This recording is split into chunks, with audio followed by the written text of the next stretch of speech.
अब आपको बताएं कि लाहौर पुलिस ने गुर्दों का गैर कानूनी कारोबार करने वाले गिरोह का कारिंदा गिरफ्तार कर लिया है। मजीद तफसीलात जानते हैं डॉन न्यूज के नुमाइंदे वसीम रियाज से। वसीम, गिरफ्तारी कैसे अमल में आई है?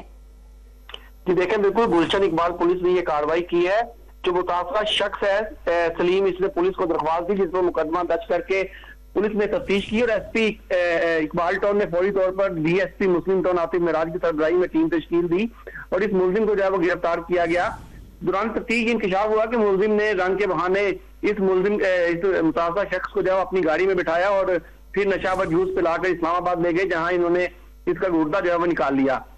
पुलिस का कहना है कि ये भी पता चला है कि मुलजिमान एक गुर्दे के एवज 4.5 लाख रुपए क्या मुतासरा शख्स को ले जाते और 50-60 हजार रुपए देते। इस तरह की मुतअद्दिद वारदातें जो है वो कर चुके हैं। इस्लामाबाद में एक डॉक्टर और दीगर अफराद भी इस गिरोह का हिस्सा हैं। इस मुलजिम को गिरफ्तार कर लिया गया है जिससे तफ्तीश जारी है।